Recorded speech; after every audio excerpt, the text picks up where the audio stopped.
Price lord brothers and sisters. கர்த்தராகிய இயேசு கிறிஸ்துவின் மகா பரிசுத்த நாமத்தினால் உங்கள் எல்லோரையுமே வாழ்த்துகிறேன். நம்ம பக்தி வைராக்கியத்தை குறித்து ஏற்கனவே போன வருஷம் ஒரு பைபிள் ஸ்டடி நம்ம பண்ணியிருக்கிறோம். பக்தி வைராக்கியம் என்பது ரெவரன்ஸ், கர்த்தர் மேல இருக்கிற பக்தி வைராக்கியம். பட் அடிப்படையில தேவ பக்தி என்பது என்ன அப்படின்றத குறித்து இன்னைக்கு நம்ம ஆராய்ந்து பார்க்க போகிறோம். ஸோ தேவ பக்தியை நம்ம இங்கிலீஷ்ல காட்லினஸ் அல்லது டிவோஷன் அப்படின்னு சொல்லுவோம். ஸோ இந்த தேவ பக்தி என்றால் என்ன என்பதை குறித்து இதை நாம் எப்படி வளர்த்து கொள்வது, ஸோ இதுல எப்படி நிலைத்திருந்து நம்ம கர்த்தராகி இயேசு கிறிஸ்துவை அறிகிற அறிவிலை தொடர்ந்து வளர்ந்து நித்திய ஜீவனை அடைவது அப்படிங்கிறத ஆராய்ந்து பார்க்கலாம். வாசிக்கலாம் சங்கீதம் 4ஆம் அதிகாரம் 3ஆம் வசனம். சாம் 4th chapter verse 3. பக்தி உள்ளவனை கர்த்தர் தமக்காக தெரிந்து கொண்டார் என்று அறியுங்கள், நான் கர்த்தரை நோக்கி கூப்பிடுகையில் அவர் கேட்பார். ஆமென். பக்தி உள்ளவனை கர்த்தர் தமக்காக தெரிந்து கொண்டார் என்று அறியுங்கள் என்று வேதம் சொல்கிறது. சோ கர்த்தர் தமக்காக தெரிந்து கொள்ளுகிற பிள்ளைகள் யார் என்றால் அவர்கள் ஏற்கனவே பக்தி உள்ளவர்களா இருக்கிறார்கள். இப்ப காயின் ஆபேல் இந்த 2 பேர்ல கர்த்தர் தெரிந்து கொண்டது ஆபேலை தெரிந்து கொண்டார். ஏன்னா அவன் கர்த்தர் மேல பக்தி உள்ளவனா இருந்தான். ஆபிரகாம், ஈசாக்கு, யாக்கோபு, நோவா இவர்களை போன்றவர்கள் எல்லோருமே பக்தி உள்ளவர்களா இருந்தார்கள் என்பதை நம்ம வேதத்தில் வாசிக்கிறோம். அப்படின்னா பக்தி உள்ளவர்களை ஆதி முதற்கொண்டு இன்று வரைக்கும் பக்தி உள்ளவர்களை மாத்திரமே கர்த்தர் தமக்காக தெரிந்து கொண்டு வருகிறார். சோ இந்த தேவ பக்தியை குறித்து நம்ம ஆராய்ந்து பார்க்க போகிறோம். சோ இந்த தேவ பக்தி எதை குறிக்கிறது அப்படிங்கிறத நம்ம செக் பண்ணி பார்க்கலாம். தொடர்ந்து வாசிக்கலாம். அப்போஸ்தலர் 13ஆம் அதிகாரம் 43வது வசனம். Acts 13:43. ஜெப ஆலயத்தில் கூடின சபை கலைந்து போன பின்பு யூதரிலும் யூத மார்க்கத்து அமைந்த பக்தியுள்ளவர்களிலும் அநேகர் பவுலையும் பர்னபாவையும் பின்பற்றினார்கள். அவர்களுடனே இவர்கள் பேசி தேவனுடைய கிருபையிலே நிலை கொண்டிருக்கும்படி அவர்களுக்கு புத்தி சொன்னார்கள். ஆமென். ஜெப ஆலயத்தில் கூடின சபை கலைந்து போன பின்பு, இங்க அப்போஸ்தலன் பவுல் பவுலும் பர்னபாவும் போதிக்கிறாங்க.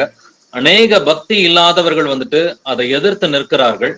பட் ஆனா அந்த சபை கலைந்த பின்பு யூதரிலும் யூத மார்க்கத்தில் அமைந்த பக்தி உள்ளவர்களிலும் அநேகர் பவுலையும் பர்னபாவையும் பின்பற்றினார்கள்.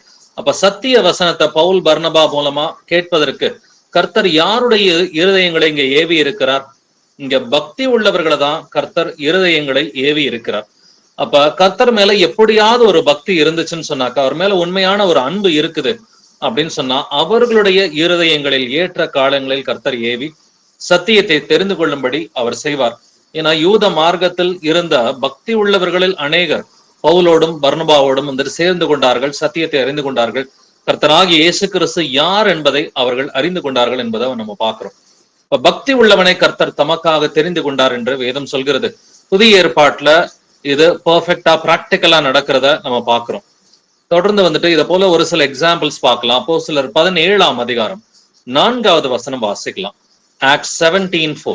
அவர்களில் சிலரும் பக்தியுள்ள கிரேக்கரில் திரளான ஜனங்களும் கனம் பொருந்திய ஸ்திரீகளில் அநேகரும் விசுவாசித்து பவுலையும் சீலாவையும் சேர்ந்து கொண்டார்கள்.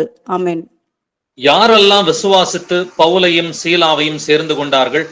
பக்தியுள்ள கிரேக்கரில் திரளான ஜனங்களும் அப்படின்னு சொல்லி எழுதியிருக்கு. அப்ப கிரேக்கர் இவர்கள் எல்லோருமே புறஜாதிகளா இருக்கிறார்கள். அப்போஸ்தலர் 13ல யூத மார்க்கத்திலையும் பக்தி உள்ளவர்கள் தான் பவுல் சொன்னதை இவங்க கேட்டாங்க. அப்போஸ்தலர் 17:4ல கிரேக்கர்லையும் புறஜாதிகளிலையும் பக்தி உள்ள கிரேக்கர்களில் திரளான ஜனங்களும் இவங்க பவுலும் சீலாவையும் சேர்ந்து கொண்டார்கள் என்று வேதத்தில் எழுதி இருக்கிறத பாக்குறோம். அப்ப சங்கீதம் 4:3ல நம்ம படிச்சதை 2 எக்ஸாம்பிள்ஸ் பார்த்துட்டோம். பக்தி உள்ளவனை கர்த்தர் தமக்காக தெரிந்து கொள்கிறார். அப்ப அந்த பக்தி உள்ள யூத மார்க்கத்தை அமைந்தவர்களும் சரி, அப்போஸ்தலர் 13ல அவங்க சத்தியத்தை தெரிஞ்சுக்கிறாங்க. அப்போஸ்தலர் 17ல பக்தி உள்ள கிரேக்கரிலும் இவர்களும் சத்தியத்தை பவுல் மூலமா சீலா மூலமா தெரிஞ்சுக்கிறாங்க. அப்படின்னா அடிப்படையில கர்த்தராகி இயேசு கிறிஸ்துவின் மேல ஒரு பக்தி இருந்துச்சுன்னு சொன்னாக்க சத்தியம் தெரியாதவர்களுக்கும் சத்தியத்தை தெரியப்படுத்துகிறவர் தேவன். ஏனென்றால் அவர் பக்தி உள்ளவர்களை மாத்திரமே தமக்காக தெரிந்து கொள்கிறார். தொடர்ந்து வாசிக்கலாம். அப்போஸ்தலர் 17:17. Acts 17:17. ஜெப ஆலயத்தில் யூதரோடும் பக்தி உள்ளவர்களோடும் சந்தை வெளியில் எதிர்பட்டவர்களோடும் தினந்தோறும் சம்பாஷணை பண்ணினான். அவன் அப்போஸ்தலன் பவுல் யாரோட சம்பாஷணை பண்ணினான் என்று வேதம் சொல்கிறது? ஜெப ஆலயத்தில் யூதரோடும் பக்தி உள்ளவர்களோடும் சந்தை வெளியில் எதிர்பட்டவர்களோடும் தினந்தோறும் சம்பாஷணை பண்ணினான். இப்ப பக்தி உள்ளவர்களோடு தான் அப்போஸ்தலன் பவுல் சம்பாஷணை பண்ணும்படிக்கு கர்த்தரே ஒரு வாய்ப்பை ஏற்படுத்தி கொடுக்கிறார். இப்ப அப்போஸ்தலன் பவுல் போன ஊர்ல எல்லாம் பாத்தீங்கன்னா பக்தி உள்ளவர்கள், இவர்கள் யூதர்களா இருந்தாலும் சரி அல்லது புறஜாதிகளா இருந்தாலும் சரி, அவர்களை வந்துட்டு சத்தியத்தை கேட்கும்படி கர்த்தர் ஒரு வாய்ப்பை ஏற்படுத்தி கொடுக்கிறார். அப்படின்னா நாமும் தேவ பக்தியை வந்துட்டு நாடும்படி அடையும்படி தேட வேண்டும் என்று வேதம் சொல்லி கொடுக்கிறது. இப்ப நம்ம தேட வேண்டியது என்னது? தேவ பக்தி உள்ள ஒரு மனிதர்களா இருந்தாக்க நம்ம தேவனுக்குரிய பக்தி மார்க்கத்தை தேடுகிற பிள்ளைகளா இருக்கணும். இதைத்தான் அப்போஸ்தலன் பவுல் திமோத்தியுக்கு ஒரு அட்வைஸ் மாதிரி கொடுக்கிறான். வாசிக்கலாம் 1 திமோத்தி 6:11. 1 Timothy chapter 6 verse 11. நீயோ தேவனுடைய மனுஷனே, இவைகளை விட்டோடி நீதியையும் தேவ பக்தியையும் விசுவாசத்தையும் அன்பையும் பொறுமையையும் சாந்த குணத்தையும் அடையும்படி நாடு. ஆமென். ஒரு தேவனுடைய மனுஷனா இருந்தா எந்த காரியங்களை நாட வேண்டும்? அப்போஸ்தலன் பவுல் திமோத்திக்கு சொல்றது, நீயோ தேவனுடைய மனுஷனே, இந்த மாம்சத்தின் கிரியைகள் எல்லாவற்றையும் விட்டோடி, இந்த பொருள் ஆசை இதை போன்ற காரியங்கள் எல்லாவற்றையும் நீ விட்டோடி நீதியையும் தேவ பக்தியையும் விசுவாசத்தையும் அன்பையும் பொறுமையும் சாந்த குணத்தையும் அடையும்படி நாடு. அப்ப நீதிய நாடு, தேவ பக்திய நாடுன்னு சொல்லி பவுல் திமோத்திக்கு வந்துட்டு அட்வைஸ் கொடுக்கிறான். அப்ப தேவ பக்தியை நாடணும்னா இந்த தேவ பக்தி என்றால் என்ன? இதுக்கு ஏதாவது ஒரு அடிப்படையில டெஃபினேஷன் இருக்குதா அப்படின்றத நம்ம வேதத்துல தேடி பார்த்தாக்க புதிய ஏற்பாட்டுல அற்புதமான ஒரு டெஃபினேஷன் கர்த்தர் கொடுக்கிறார். தேவ பக்தினா தேவன் மேல ஒரு பக்தி, அதுதான் தேவ பக்தி. பட் இந்த தேவ பக்திக்குரிய ஒரு ரகசியம் இருக்குது, இதை நம்ம தெரிஞ்சுக்கலாம். வாசிக்கலாம் 1 திமோத்தி 3:16. 1 Timothy chapter 3 verse 16. அன்றியும் தேவ பக்திக்குரிய ரகசியமானது யாவரும் ஒப்புக்கொள்கிறபடியே மகா மேன்மையுள்ளது. தேவன் மாம்சத்திலே வெளிப்பட்டார், ஆவியிலே நீதி உள்ளவர் என்று விளங்கப்பட்டார், தேவ தூதர்களால் காணப்பட்டார், புறஜாதிகளிடத்தில் பிரசங்கிக்கப்பட்டார், உலகத்திலே விசுவாசிக்கப்பட்டார், மகிமையிலே ஏறெடுத்துக் கொள்ளப்பட்டார். ஆமேன். ஆமென். அன்றியும் தேவ பக்திக்குரிய ரகசியமானது அப்படின்னு சொல்லி வேதம் சொல்லுது, the mystery of godliness. இப்ப தேவ பக்தி என்றால் காட்லினஸ் இல்ல டிவோஷன், இந்த 2 வார்த்தைகளையுமே கிங் ஜேம்ஸ் பைபிள்ல ஆவியானவர் பயன்படுத்தி இருக்கிறாரு. இந்த தேவ பக்திக்கு ஒரு ரகசியம் இருக்கிறது. இது ஆதி நாட்களிலே யாவரும் ஒப்புக்கொள்ளுகிற ஒரு விஷயமா இருந்தது. இந்த 1ஆம் நூற்றாண்டிலே அப்போஸ்தலன் பவுல் போதித்த போது இந்த தேவ பக்திக்குரிய ரகசியமானது யாவரும் ஒப்புக்கொள்ளுகிறபடியே, இது எல்லாருமே ஒப்புக்கொண்ட ஒரு விஷயமா இருந்தது. இது மகா மேன்மையுள்ளது. தேவன் மாம்சத்திலே வெளிப்பட்டார். எந்த தேவன் மாம்சத்திலே வெளிப்பட்டார்? பழைய ஏற்பாட்டுல ஒரே ஒரு தேவன் தான் இருக்கிறாரு. அவருடைய பேர் வந்துட்டு பிதாவாகிய தேவன் என்று நாம் சொல்கிறோம். தேவனாகிய கர்த்தர், கர்த்தராகிய தேவன், சேனைகளின் கர்த்தர், பிதாவாகிய தேவன், ஆபிரகாமின் தேவன், ஈசாக்கின் தேவன், யாக்கோபின் தேவன் அல்லது யகோவா என்று நாமத்தில் அழைக்கப்பட்ட தேவன், அந்த ஒரே தேவன் மாம்சத்திலே வெளிப்பட்டார். மாம்சத்திலே வெளிப்பட்ட பொழுது அவருடைய நாமம் இயேசு என்று நாம் அழைக்கிறோம். தேவன் மாம்சத்திலே வெளிப்பட்டார். பிதாவாகிய தேவனே அவர் மனுஷ ரூபத்தில், அவர் மாம்சத்தில் வெளிப்பட்டார். ஆவியிலே நீதி உள்ளவர் என்று விளங்கப்பட்டார். எப்படி அவர் ஆவியிலே நீதி உள்ளவர் என்று விளங்கப்பட்டார்? அவர் மாம்சத்திலே கொலையுண்டு ஆவியிலே உயிர்ப்பிக்கப்பட்டார் என்று நமக்கு 1 பேதுரு 3:18 எழுதியிருக்குது. அவர் மாம்சத்திலே கொலையுண்டு ஆவியிலே உயிர்ப்பிக்கப்பட்டார். அந்த ஆவியிலே நீதி உள்ளவர் என்று விளங்கப்பட்டார். தேவ தூதர்களால் காணப்பட்டார். புறஜாதிகளிடத்தில் பிரசங்கிக்கப்பட்டார். உலகத்திலே விசுவாசிக்கப்பட்டார். மகிமையிலே ஏறெடுத்துக் கொள்ளப்பட்டார். இதுதான் தேவ பக்திக்குரிய ஒரு ரகசியமா இருக்கிறது. இந்த தேவ பக்திக்குரிய ரகசியத்தை விசுவாசிக்கிற யாவருமே தேவ பக்தி உள்ளவர்களாய் இருக்கிறார்கள். இந்த தேவ பக்தி உள்ளவர்களை தான் கர்த்தர் தமக்காக தெரிந்து கொள்கிறார். பக்தி உள்ளவனை கர்த்தர் தமக்காக தெரிந்து கொண்டார் என்று அறியுங்கள் என்று சங்கீதம் 4:3 எழுதியிருக்கு. அப்ப பக்தி உள்ளவர்கள் யாரு? இந்த தேவ பக்திக்குரிய ரகசியத்தை விசுவாசிக்கிறவர்கள் தான் பக்தி உள்ளவர்களா இருக்கிறார்கள். தேவ பக்திக்குரிய அந்த ரகசியம், தேவன் மாம்சத்திலே வெளிப்பட்டார். பிதாவாகிய தேவனை அவர் மாம்சத்திலே ஒரு அடிமையின் ரூபம் எடுத்து நம்முடைய பாவங்களை போக்குவதற்காக இந்த பூமியிலே அவர் வெளிப்பட்டார். இதை போன்ற ஒரு பெரிய அன்பு கிடையாது. அப்ப இந்த தேவ பக்திக்குரிய ஒரு ரகசியத்தை பத்தி நமக்கு புதிய ஏற்பாட்டுல நிறையவே ஆவியானவர் எழுதியிருக்கிறாரு. இந்த தேவ பக்திக்குரிய ரகசியத்தை விசுவாசிப்பவர்கள் மாத்திரமே தேவ பக்தி உள்ளவர்கள் என்று வேதம் சொல்கிறது. வாசிக்கலாம். கொலோசியர் 2ஆம் அதிகாரம் 2ஆம் வசனம். கொலோசியன்ஸ் 2:2. நம்ம டிசிவி அப்படிங்கிற இந்த டுடேஸ் கண்டெம்பரரி வெர்ஷன், அதுல இருந்து நம்ம வாசிக்க கேட்கலாம். நீங்களும் அவர்களும் இருதயத்தில் உற்சாகம் அடைந்தவர்களாய் அன்பினால் ஐக்கியப்பட்டிருக்க வேண்டும் என்பது என் நோக்கம். இதனால் நீங்கள் முழுமையான விளக்கத்தை நிறைவாக பெற்று இறைவனுடைய ரகசியத்தை அறிந்து கொள்வீர்கள். அந்த ரகசியம் கிறிஸ்துவே. ஆமென். நம்ம இன்னைக்கு வாசிக்க கேட்டது டுடேஸ் கண்டெம்பரரி வெர்ஷன். தமிழ்ல வந்துட்டு நமக்கு 2-3 வெர்ஷன்ஸ் இருக்குது. டிசிவி அதுல நீங்களும் அவர்களும் இருதயத்தில் உற்சாகம் அடைந்தவர்களாய் என்று இந்த வசனம் தொடங்குகிறது. இறைவனுடைய ரகசியத்தை அறிந்து கொள்வீர்கள், அந்த ரகசியம் கிறிஸ்துவே. சோ பிதாவினுடைய ரகசியம் என்ன? பிதாவினுடைய ரகசியம் இயேசு கிறிஸ்து என்று வேதம் சொல்கிறது இல்லைங்களா?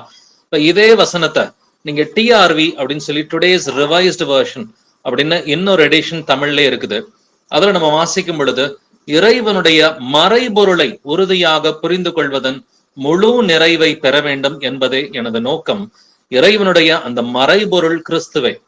சோ இறைவனுடைய மறைபொருள் என்பது மிஸ்ட்ரி அப்படின்னு சொல்லி நம்ம வாசிக்கிறோம் இல்லைங்களா? ரகசியம் அல்லது மறைபொருள். இந்த கர்த்தருடைய மறைபொருள், அந்த ரகசியம், அது இயேசு கிறிஸ்துவை குறிக்கிறது அப்படிங்கிறத நம்ம வந்துட்டு வாசிக்கிறோம். சோ இதே வசனத்தை நீங்க நம்ம நார்மல் பைபிள்ல நீங்க வாசிச்சு பாத்தீங்கன்னு சொன்னாக்க இது கொஞ்சம் டிஃப்ரெண்டா இருக்கும். கரெக்டான டிரான்ஸ்லேஷன் நம்முடைய நார்மல் பிஎஸ்ஐ பைபிள்ல நமக்கு கிடைக்கல. பிதாவாகிய தேவனுக்கும் கிறிஸ்துவுக்கும் உரிய ரகசியத்தை அறிந்து கொள்கிற உணர்வின் பூரண நிச்சயம் என்று எழுதி இருக்கிறது. பட் அந்த டிரான்ஸ்லேஷன் தப்பா இருக்கிறதுனாலதான் நம்ம டிசிவி அல்லது டிஆர்வி எடுக்கிறோம். இது ரெண்டுலயுமே ரொம்ப ஸ்ட்ரைட்டா எழுதி இருக்குது. பிதாவினுடைய ரகசியம் இயேசு கிறிஸ்து என்று எழுதி இருக்கிறது.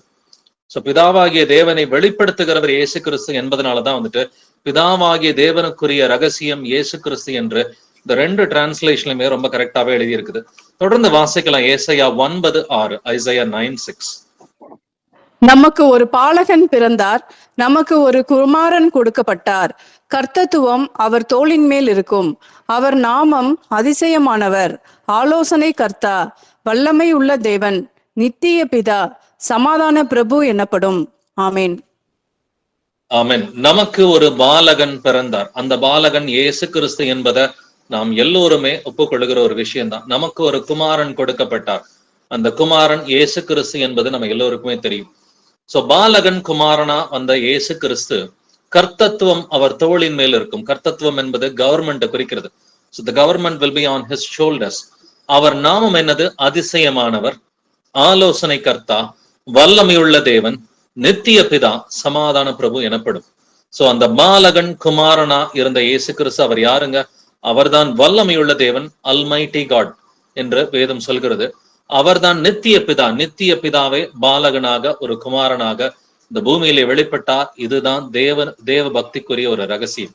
இந்த தேவ பக்திக்குரிய ரகசியத்தை விசுவாசிக்கிறவர்கள், இவர்கள் தான் தேவ பக்தி உடையவர்கள். பக்தி உள்ளவனை கர்த்தர் தமக்காக தெரிந்து கொண்டார் என்று வேதம் சொல்கிறது. இந்த தேவ பக்திக்குரிய ரகசியத்தை யாரெல்லாம் விசுவாசிக்கிறாங்களோ அவர்கள் எல்லோரையுமே கர்த்தர் தமக்காக தெரிந்து கொண்டிருக்கிறார். பட் இதை நம்ம விசுவாசிக்கிறது மட்டும் இல்லாம இதை தொடர்ந்து நம்ம பிராக்டிஸ் பண்ணணும். கிறிஸ்துவின் நாமத்தை சொல்லுகிற எவனும் அநியாயத்தை விட்டு விலக கடவன் என்று வேதம் சொல்கிறது. அப்ப தேவன் ஒருவர் என்பதை நம்ம விசுவாசிக்கிறோம். தேவன் மாம்சத்திலே வெளிப்பட்டார் என்பதை நம்ம விசுவாசிக்கிறோம். அப்படின்னாக்கா அதன் வெளிப்பாடாக இயேசு கிறிஸ்துவின் நாமத்தினாலே நாம் ஞானஸ்நானம் பெறுகிறோம். அப்ப இயேசு கிறிஸ்துவின் நாமத்தினாலே ஞானஸ்நானம் பெற்று அவருடைய நாமத்தை தாங்குகிற பிள்ளைகளா இருக்கிறோம்னு சொன்னா, கிறிஸ்துவின் நாமத்தை சொல்லுகிற எவனும் அநியாயத்தை விட்டு விலக கடவன். சோ தேவனுடைய நாமத்தை உடையவன் தேவன் போல இருக்க வேண்டும் என்று வேதம் சொல்லி கொடுக்கிறது. அப்படின்னா இந்த தேவ பக்திக்குரிய ரகசியத்தை இன்னொரு 1-2 வசனங்கள்ல நம்ம தெரிஞ்சுக்கிட்டு நாம் எப்படி இருக்க வேண்டும், இந்த தேவ பக்தியை உடைய பிள்ளைகள் எவ்வாறு இருக்க வேண்டும் அப்படிங்கிறத நம்ம ஆராய்ந்து பார்க்கலாம். சங்கீதம் 68:4 வாசிக்கலாம். Psalm 68:4. தேவனை பாடி அவருடைய நாமத்தை கீர்த்தனம் பண்ணுங்கள். வனாந்தரங்களில் ஏறி வருகிறவருக்கு வழியை ஆயத்தப்படுத்துங்கள். அவருடைய நாமம் யெகோவா, அவருக்கு முன்பாக களி கூறுங்கள். ஆமேன். தேவனை பாடி அவருடைய நாமத்தை கீர்த்தனம் பண்ணுங்கள். வனாந்தரங்களில் ஏறி வருகிறவருக்கு வழியை ஆயத்தப்படுத்துங்கள். வனாந்தரங்களில் ஏறி வந்த இயேசு கிறிஸ்துவுக்கு வழியை ஆயத்தப்படுத்தியது யோவான் ஸ்நானன் என்பது நமக்கு தெரியும் இல்லைங்களா? அப்ப வனாந்தரங்களில் ஏறி வந்தவர் இயேசு கிறிஸ்து, வழியை ஆயத்தப்படுத்தியவன் யோவான் ஸ்நானன். அவருடைய நாமம் யெகோவா. வனாந்தரங்களில் ஏறி வந்தவர் யாருங்க? யெகோவா தேவனே. வனாந்தரங்களில் அவர் மாம்சத்திலே வெளிப்பட்டு யெகோவா தேவனே அவர் வனாந்தரங்களில் ஏறி வந்தார் என்று வேதம் தெளிவாக சொல்கிறது. இப்ப தேவன் மாம்சத்திலே வெளிப்பட்டார் என்பதற்கு நிறைய ப்ரூஃப் பழைய ஏற்பாட்டிலே இருக்கிறது. அப்ப தேவன் எப்படிப்பட்டவர்? அவர் மனம் மாற மனுபுத்திரன் அல்ல, அவர் பொய்யுரையாத தேவன் என்று வேதம் சொல்கிறது. வாசிக்கலாம் தீத்து முதல் அதிகாரம் 3 முதல் 4 வசனங்கள். Titus chapter 1 verses 3 to 4. பொய்யுரையாத தேவன் ஆதி காலம் முதல் நித்திய ஜீவனை குறித்து வாக்குத்தத்தம் பண்ணி அதை குறித்து நம்பிக்கையை பற்றி தேவ பக்திக்கு ஏதுவான சத்தியத்தை அறிகிற அறிவும் விசுவாசமும் தேவனால் தெரிந்து கொள்ளப்பட்டவர்களுக்கு உண்டாகும்படி ஏற்ற காலங்களிலே நம்முடைய இரட்சகராகிய தேவனுடைய கட்டளையின்படி எனக்கு ஒப்புவிக்கப்பட்ட பிரசங்கத்தினாலே தமது வார்த்தையை வெளிப்படுத்தினார். தமது வார்த்தையை வெளிப்படுத்தினார். என்ன வார்த்தையை கர்த்தர் வெளிப்படுத்தினார்? 3வது வசனம் தொடங்கும் பொழுதே பொய்யுரையாத தேவன் என்று எழுதி இருக்கிறது இல்லைங்களா? தேவன் பொய்யுரையாத தேவன். ஆதி காலம் முதல் நித்திய ஜீவனை குறித்து வாக்குத்தத்தம் பண்ணி, அவர் ஆதி ஆகமத்திலிருந்தே நித்திய ஜீவனை குறித்து அவர் வாக்குத்தத்தம் கொடுத்திருக்கிறார். உன் வித்துக்கும் அவள் வித்துக்கும் பகையை உண்டாக்குவேன், அவர் உன் தலையை நசுக்குவார் என்று வேதம் சொல்கிறது இல்லைங்களா? அதை குறித்த நம்பிக்கையை பற்றி தேவபக்திக்கு ஏதுவான சத்தியத்தை அறிகிற அறிவும் விசுவாசமும் என்று எழுதியிருக்கிறது இல்லைங்களா? தேவ பக்திக்கு ஏதுவான சத்தியம் என்னதுங்க? ஏற்கனவே நம்ம வாசித்தோம், தேவன் மாம்சத்திலே வெளிப்பட்டார். இதுதான் வந்துட்டு அந்த தேவ பக்திக்குரிய ரகசியம் என்று நம்ம வாசித்தோம். அந்த தேவ பக்திக்குரிய சத்தியம் இதுதான். தேவ பக்திக்குரிய சத்தியம் என்னது? தேவன் மாம்சத்திலே வெளிப்பட்டார், பிதாவாகிய தேவனை மாம்சத்தில் வெளிப்பட்டார். அந்த தேவ பக்திக்கு ஏதுவான சத்தியத்தை அறிகிற அறிவும் விசுவாசமும் தேவனால் தெரிந்து கொள்ளப்பட்டவர்களுக்கு உண்டாகும்படி. இந்த அறிவும் விசுவாசமும் எல்லாருக்கும் கிடையாதுங்க. தேவனால் தெரிந்து கொள்ளப்பட்டவர்களுக்கு மட்டும்தான் இது உண்டாகும் என்று வேதம் சொல்கிறது இல்லைங்களா? தேவ பக்திக்கு ஏதுவான சத்தியம், இந்த சத்தியத்தை அறிகிற அறிவும் விசுவாசமும் எல்லாருக்கும் இல்லை. இது தேவனால் தெரிந்து கொள்ளப்பட்டவர்களுக்கு மட்டும்தான் உண்டாகும் என்று வேதத்தில் எழுதி இருக்கிறது. சோ இந்த பிரசங்கத்தை பவுல் வந்துட்டு பிரசங்கம் பண்ணி இருக்கிறான். இந்த பிரசங்கத்தினாலே தமது வார்த்தையை வெளிப்படுத்தினார் என்று வேதம் சொல்கிறது. தேவன் பொய்யுரையாத தேவனா இருக்கிறார். பட் இதை விசுவாசிக்கிற நமக்கு நிச்சயமா துன்பங்கள், பாடுகள், உபத்திரவங்கள் உண்டு என்றும் வேதம் சொல்கிறது. 1 தீமோத்தேயு புஸ்தகத்துல தேவபக்திக்குரிய ரகசியம் தேவன் மாம்சத்தில் வெளிப்பட்டார் என்று எழுதியிருக்கிறது. இதை விசுவாசிக்கிறவங்களுக்கு துன்பங்கள் உண்டு என்று 2 தீமோத்தேயு புஸ்தகத்துல எழுதியிருக்கிறது. வாசிக்கலாம் 2 தீமோத்தேயு 3ஆம் அதிகாரம் 12வது வசனம். 2 தீமோத்தேயு 3:12. அன்றியும் கிறிஸ்து இயேசுவுக்குள் தேவ பக்தியாய் நடக்க மனதாய் இருக்கிற யாவரும் துன்பப்படுவார்கள். ஆமென். யாருக்குங்க துன்பம் இருக்கு? தேவ பக்தியாய் நடக்க மனதாய் இருக்கிற யாவரும் துன்பப்படுவார்கள். தேவ பக்தி என்றால் என்னது? அந்த தேவ பக்திக்குரிய ரகசியம் தேவன் மாம்சத்திலே வெளிப்பட்டார் என்று எழுதியிருக்கிறது. இந்த தேவ பக்திக்கு ஏதுவான சத்தியம் என்று நமக்கு தீத்து முதல் அதிகாரத்துல எழுதியிருக்கிறது. இந்த தேவ பக்தியா யார் யாரெல்லாம் நடக்கிறாங்களோ, தேவன் ஒருவர் தான்பா, பிதாதான் குமாரனாக வந்துட்டு வெளிப்பட்டார் என்று இந்த தேவ பக்திக்குரிய ரகசியத்தை அறிக்கை செய்கிறவர்கள், நாங்கள் இயேசு கிறிஸ்துவின் நாமத்தினால்தான் ஞானஸ்நானம் எடுப்போம். ஞானஸ்நானம் எடுத்த பிறகு அவரை போலவே ஒரு வாழ்க்கையை வாழணும், ஆவியின் கனியில நாங்க தொடர்ந்து நிலைக்கணும்னு சொல்லி கிறிஸ்துவின் நாமத்தை சொல்லுகிற எவனும் அநியாயத்தை விட்டு விலக வேண்டும்.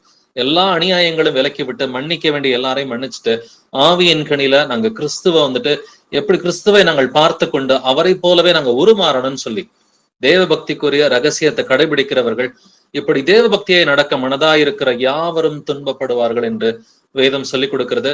இது நாம் மட்டும் இந்த துன்பத்தை அனுபவிப்பது கிடையாது, நம்முடைய சந்ததிக்கு நம்ம சொல்லிக் கொடுக்கிறோம் இல்லைங்களா? நம்ம எப்படிப்பட்ட சந்ததியை உருவாக்கணும்னு கர்த்தர் சொல்லாரு. தேவ பக்தி உள்ள ஒரு சந்ததியை நாம உருவாக்கணும். தேவ பக்தி உள்ள ஒரு சந்ததி என்றால் சந்ததிகளுக்கு சொல்லிக் கொடுக்கணும், தேவன் மாம்சத்திலே வெளிப்பட்டார் என்று நம்ம சொல்லிக் கொடுத்து அவர்களும் விசுவாசிக்கும் பொழுது அந்த சந்ததியும் தேவ பக்திக்குரிய ஒரு சந்ததியாக இருக்கிறது. மல்கியா 2ஆம் அதிகாரம் 15வது வசனம் வாசிக்கலாம். Malachi 2nd chapter verse 15. அவர் ஒருவனை அல்லவா படைத்தார், ஆவி அவரிடத்தில் பரிபூரணமாய் இருந்ததே, பின்னே ஏன் ஒருவனை படைத்தார்? தேவ பக்தியுள்ள சந்ததியை பெரும்படிதானே. ஆகையால் ஒருவனும் தன் இளவயதின் மனைவிக்கு துரோகம் பண்ணாதபடிக்கு உங்கள் ஆவியை குறித்து எச்சரிக்கையா இருங்கள். ஆமேன். ஆமென். அவர் ஒருவனை அல்லவா படைத்தார், ஆவி அவரிடத்தில் பரிபூரணமாக இருந்தது. எதுக்காக இந்த கேள்வி கேட்கப்படுது? கர்த்தரிடத்தில் ஆவி பரிபூரணமாக இருந்தது. அவர் ஒருத்தனை படைச்சதுக்கு பதிலா, ஆதாம்ங்கிற ஒருத்தனை படைச்சதுக்கு பதிலா அவர் 1000 ஆதாம படைச்சிருக்கலாம், 1 கோடி ஆதாம ஒரு நொடியில படைச்சிருக்கலாம். பட் எதனாலே ஒருவனை படைத்தார்? பின்ன ஏன் ஒருவனை படைத்தார்? தேவ பக்தி உள்ள சந்ததியை பெரும்படித்தான். அப்ப தேவ பக்தி உள்ள ஒரு சந்ததியை பெரும்படிக்காகத்தான் கர்த்தர் ஒருவனை படைத்தார். சோ பின்னாடியும் வந்துட்டு 2ஆம் ஆதாம் ஆகிய இயேசு கிறிஸ்துவின் மூலமாக தான் வந்துட்டு பாவங்களிலிருந்து நமக்கு மீட்பு கிடைத்தது. அவரை நாம் விசுவாசிப்பது, தேவன் மாம்சத்துல வெளிப்பட்டார், பிதாவாகிய தேவன் இயேசுவாக குமாரனாக வெளிப்பட்டார் என்பதை நாம் விசுவாசிப்பது, இது தேவ பக்திக்குரிய ரகசியமா இருக்கிறது. இந்த தேவபக்திக்குரிய சத்தியத்தை அறிகிற அறிவையும் அந்த விசுவாசத்தையும் கர்த்தர் தேவபக்தி உள்ளவர்களுக்கு மட்டும்தான் அவர் கொடுத்திருக்கிறார். பட் இன்கேஸ் இந்த மாதிரி தேவபக்திக்கு ஏற்ற உபதேசங்களை ஒரு சிலர் ஒப்புக்கொள்ளனாக்க நம்ம என்ன செய்யறது? இல்ல தேவபக்தியவே ஆதாய தொழில்னு சொல்லி யாராவது நினைச்சாங்கன்னாக்க நாம் என்ன செய்வது அப்படிங்கிறத நம்ம செக் பண்ணி பார்க்கலாம். 1 திமோத்தி 6ஆம் அதிகாரம் 3 முதல் 5 வசனங்களை வாசிக்கலாம். 1 Timothy chapter 6 verses 3 to 5. ஒருவன் நம்முடைய கர்த்தராக இயேசு கிறிஸ்துவின் ஆரோக்கியமான வசனங்களையும் தேவ பக்திக்கேற்ற உபதேசங்களையும் ஒப்புக்கொள்ளாமல் வேற்றுமையான உபதேசங்களை போதிக்கிறவனானால் அவன் இருமாப்புள்ளவனும் ஒன்றும் அறியாதவனும் தர்க்கங்களையும் வாக்குவாதங்களையும் பற்றி நோய் கொண்டவனுமாய் இருக்கிறான். அவைகளாலே பொறாமையும் சண்டையும் தூஷணங்களும் பொல்லாத சம்சயங்களும் உண்டாகி கெட்ட சிந்தை உள்ளவர்களும் சத்தியம் இல்லாதவர்களும் தேவ பக்தியை ஆதாய தொழில் என்று எண்ணுகிறவர்களுமாய் இருக்கிற மனுஷர்களால் உண்டாகும் மாறுபாடான தர்க்கங்களும் இருக்கும். இப்படிப்பட்டவர்களை விட்டு விலகு. ஆமென். இப்படிப்பட்டவர்களை விட்டு விலகின்றார். யாரை விட்டு நாம் விலக வேண்டும்? ஒருவன் தேவ பக்திக்கேற்ற உபதேசங்களை ஒப்புக்கொள்ளாமல். தேவ பக்திக்கேற்ற உபதேசம்னா என்னதுங்க? தேவ பக்தினா வந்துட்டு அதற்குரிய ரகசியம் என்னது? தேவன் மாம்சத்துல வெளிப்பட்டார். இந்த ஒரு உபதேசத்தை ஒருத்தன் ஒத்துக்கலைன்னு சொன்னாக்க அவன் எப்படிப்பட்டவனா? அவன் இருமாப்புள்ளவனும்.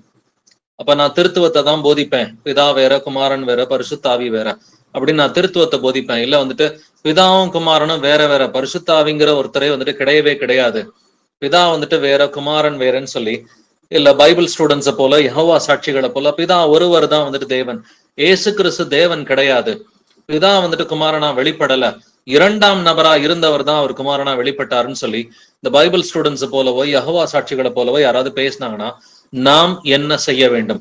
அவன் இருமாப்புள்ளவனும்.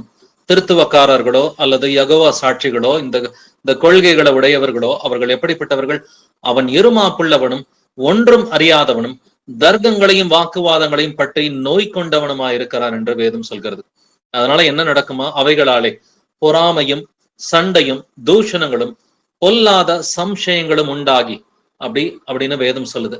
இப்ப நாம என்ன செய்யணுமா? இப்படிப்பட்டவர்களை விட்டு விலகுன்னு சொல்லி வேதம் சொல்கிறது. பட் இதுலயே ஒரு கூட்டம் வினோதமாகவும் இருக்குது.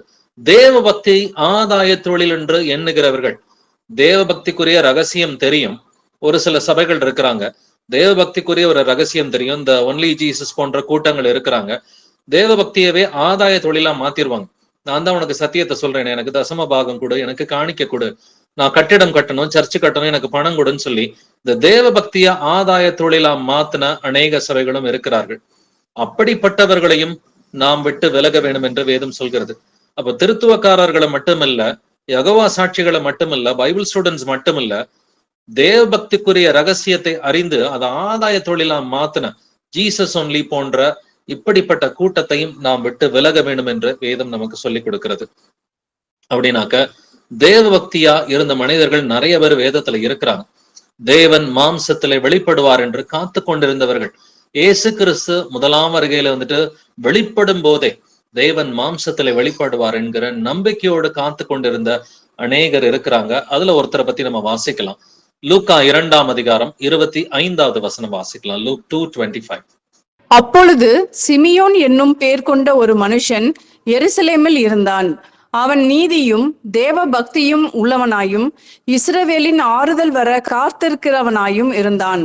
அவன் மேல் பரிசுத்த ஆவி இருந்தார். ஆமென். சிமியோன் மேல் பரிசுத்த ஆவி இருந்தார்ன்றதை நம்ம கவனிக்க வேண்டிய ஒரு வார்த்தைங்க. சிமியோன் மேல் பரிசுத்த ஆவி இருந்தான். அவன் எப்படிப்பட்டவன்? நீதியும் தேவ பக்தியும் உள்ளவனாக இருந்தான். அவன் தேவ பக்திக்குரிய ரகசியத்தை விசுவாசித்தவனா இருந்தாங்க. தேவன் மாம்சத்திலே வெளிப்படுவார் என்று காத்து கொண்டிருந்தவனாக இருந்தான். அவனுக்கு ஏசாயா 9:6 நல்லாவே தெரியும், சங்கீதம் 68:4 நல்லாவே தெரியும், ஜக்கரியா 12:10 அவனுக்கு நல்லாவே தெரியும், மல்கியா 3:1 நல்லாவே தெரியும். தேவன் மாம்சத்திலே வெளிப்படுவார் என்கிற அந்த நம்பிக்கையோடு காத்து கொண்டிருந்தவன் அவன். அவன் நீதியும் தேவ பக்தியும் உள்ளவனா இருந்தான். அப்ப டிவோஷனோட வந்துட்டு காட்லினஸோட வந்துட்டு அந்த மிஸ்ட்ரி ஆஃப் காட்லினஸ் நிறைவேறும் என்கிற அந்த விசுவாசத்தோடு காத்து கொண்டிருந்தவர்கள் இவர்களா இருந்தார்கள். அப்போஸ்தலர் 2:5 வாசிக்கலாம். ஆக்ட்ஸ் 2:5. வானத்தின் கீழ் இருக்கிற சகல தேசத்தாரிலும் இருந்து வந்த தேவ பக்தியுள்ள யூதர்கள் அப்பொழுது எருசலேமிலே வாசம் பண்ணினார்கள். ஆமேன். தேவ பக்தி உள்ள யூதர்களுக்கு தான் இயேசு கிறிஸ்துவின் நாமத்தினால ஞானஸ்நானம் எடுக்க வேண்டும் என்கிற ரகசியத்தை ஆவியானவர் வெளிப்படுத்துறார். பெந்தகோஸ்தே நாளன்னைக்கு எப்படிப்பட்ட யூதர்கள் எருசலேமிலே கூடியிருந்தார்கள்? தேவ பக்தி உள்ள யூதர்கள் வந்துட்டு எருசலேமிலே வந்துட்டு வாசம் பண்ணினார்கள். இவர்களுக்கு தான் வந்துட்டு 38வது வசனத்துல, அப்பொழுது நீங்கள் வந்துட்டு மனம் திரும்பி இயேசு கிறிஸ்துவின் நாமத்தினாலே ஞானஸ்நானம் பெற்றுக்கொள்ளுங்கள், அப்பொழுது பரிசுத்தாவின் வரத்தை பெறுவீர்கள் என்று வேதம் சொல்லி கொடுக்கிறது. பட் இவங்கெல்லாம் மனம் திரும்பினாங்க அப்படின்றத பாக்குறோம். அந்த தேவ பக்தி உள்ள யூதர்கள் வந்துட்டு இவங்க மனம் திரும்பி, சகோதரரே நாங்கள் என்ன செய்ய வேண்டும் என்கிற ஒரு கேள்வியை வந்துட்டு பேதுரு கிட்ட கேட்கிறாங்க. கேட்டதுனால பேதுரு வந்துட்டு அந்த ரகசியத்தை வெளிப்படுத்துறாரு. நீங்கள் எல்லோரும் மனம் திரும்பி உங்கள் பாவ மன்னிப்புக்கென்று நீங்கள் இயேசு கிறிஸ்துவின் நாமத்தினாலே ஞானஸ்நானம் பெறும் பொழுது அப்பொழுது பரிசுத்தாவின் வரத்தை பெறுவீர்கள் என்று இந்த தேவ பக்தி உள்ள யூதர்களுக்கு கர்த்தர் வந்துட்டு கத்துக் கொடுக்கிறார். சோ இதை போன்ற தேவ பக்தி உள்ள யூதர்கள் வந்துட்டு அநேகர் இயேசு கிறிஸ்துவின் நாமத்தினாலே ஞானஸ்நானம் பெறும்படிக்கு கர்த்தர் கிருபையை கொடுத்திருக்கிறாரு. அவங்க எல்லாம் வந்துட்டு எங்கெங்கெல்லாம் இயேசுவின் நாமத்தினாலே ஞானஸ்நானம் எடுத்திருக்கிறாங்களோ இந்த எல்லா இடத்துலயும் பக்கத்துல பாத்தீங்கன்னா தேவ பக்தி உள்ளவர்கள் இருந்திருக்கிறாங்கன்னு சொல்லி தேவ பக்தின்ற வார்த்தையை கர்த்தர் கொடுத்திருப்பார். அப்போஸ்தலர் 8ஆம் அதிகாரம் 2ஆம் வசனம் வாசிக்கலாம். ஆக்ட்ஸ் 8:2. தேவ பக்தி உள்ள மனுஷர் ஸ்தேவானை எடுத்து அடக்கம் பண்ணி அவனுக்காக மிகவும் துக்கம் கொண்டாடினார்கள். தேவ பக்தி உள்ள மனுஷர் ஸ்தேவானை எடுத்து அடக்கம் பண்ணினார்கள். பட் இதே அதிகாரத்தை தொடர்ந்து வாசிக்கும் பொழுது அங்க சமாரியாவில் உள்ளவர்கள் இயேசு கிறிஸ்துவின் நாமத்தினாலே ஞானஸ்நானம் பெறுகிறார்கள் என்பதை நம்ம வந்துட்டு வாசிக்கிறோம். அப்போஸ்தலர் 2ஆம் அதிகாரத்திலையும் தேவ பக்தி உள்ள யூதர்கள் இருக்கிறாங்க. அவர்கள் இயேசு கிறிஸ்துவின் நாமத்தினாலே ஞானஸ்நானம் பெறுகிறார்கள். அப்போஸ்தலர் 8ஆம் அதிகாரத்துல தேவ பக்தி உள்ள மனுஷர் என்று எழுதி இருக்கிறது. இவர்கள் ஸ்தேவானை அடக்கம் பண்ணுகிறார்கள். பின்னாடி வந்துட்டு பிலிப்பு மூலமா வந்துட்டு அங்கே இயேசு கிறிஸ்துவின் நாமத்தினாலே ஞானஸ்நானம் சமாரியர்களுக்கு கர்த்தர் வெளிப்படுத்துறார். அதன் பிறகு அப்போஸ்தலர் 10ஆம் அதிகாரத்துல தேவ பக்தி உள்ள ஒரு மனுஷன் இருக்கிறான். அவனும் இயேசு கிறிஸ்துவின் நாமத்தினாலே ஞானஸ்நானம் பெறுகிறான். வாசிக்கலாம் அப்போஸ்தலர் 10ஆம் அதிகாரம் முதல் 2 வசனங்கள். Acts chapter 10 verses 1-2. இத்தாலியா பட்டாளம் என்னப்பட்ட பட்டாளத்திலே 100க்கு அதிபதியாகிய கொர்நேலியு என்னும் பேர் கொண்ட ஒரு மனுஷன் செசாரியா பட்டணத்திலே இருந்தான். அவன் தேவ பக்தி உள்ளவனும் தன் வீட்டார் அனைவரோடும் தேவனுக்கு பயந்தவனுமாய் இருந்து ஜனங்களுக்கு மிகுந்த தர்மங்களை செய்து எப்பொழுதும் தேவனை நோக்கி ஜெபம் பண்ணி கொண்டிருந்தான். ஆமென்.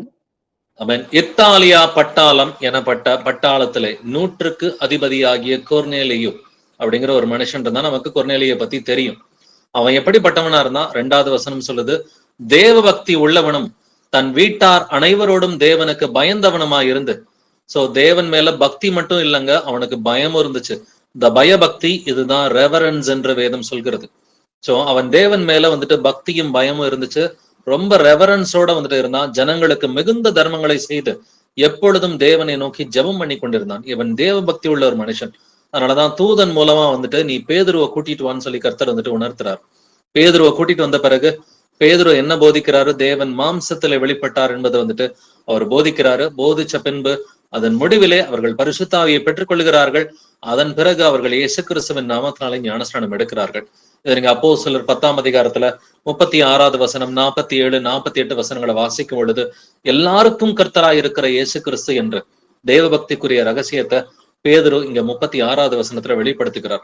பின்பு 47, 48 வசனத்துல பாத்தீங்கன்னாக்க அவர்கள் பரிசுத்தாவியை பெற்று இயேசு கிறிஸ்துவின் நாமத்தினாலே ஞானஸ்நானம் பெறுகிறார்கள் என்பதையும் நம்ம வாசிக்கிறோம். தொடர்ந்து வாசிக்கலாம். அப்போஸ்தலர் 10ஆம் அதிகாரத்துல 7 முதல் 8 வசனங்களை வாசிக்கலாம். Acts chapter 10 verses 7-8. கொர்நேலியு தன்னுடனே பேசின தேவதூதன் போன பின்பு தன் வீட்டு மனுஷரில் 2 பேரையும் தன்னிடத்தில் சேவிக்கிற போர் சேவகரில் தேவ பக்தியுள்ள ஒருவனையும் அழைத்து எல்லாவற்றையும் அவர்களுக்கு விவரித்து சொல்லி அவர்களை யோப்பா பட்டணத்துக்கு அனுப்பினான். ஆமென்.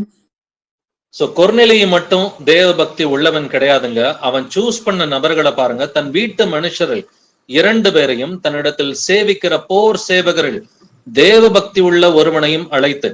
சோ அவன் அனுப்புறதே தேவ பக்தி உள்ள ஒரு சோல்ஜரை தான் வந்துட்டு பேதுருவை சந்திக்கிறதுக்கு அனுப்பி விடுறான். சோ அவன் மட்டும் தேவ பக்தி உள்ளவன் கிடையாது. அவனை சுத்தியுமே தேவ பக்தி உள்ளவர்கள் இருக்கிறாங்க. இவங்க சத்தியம் தெரியாதவர்களா இருக்கிறாங்க. தெரியாதவர்களா இருந்தாலும் தேவ பக்தி மட்டும் கொஞ்சம் இருந்துச்சுனாக்க போதுங்க, சத்தியத்தை கர்த்தர் யார் மூலமாவது தெரியப்படுத்துவார். தேவன் மேல பயமும் பக்தியும் அந்த ரெவரன்ஸ் மட்டும் நமக்கு இருந்துச்சுனாக்க தெரியாத காரியங்களையும் கர்த்தர் தெரியப்படுத்துவார்.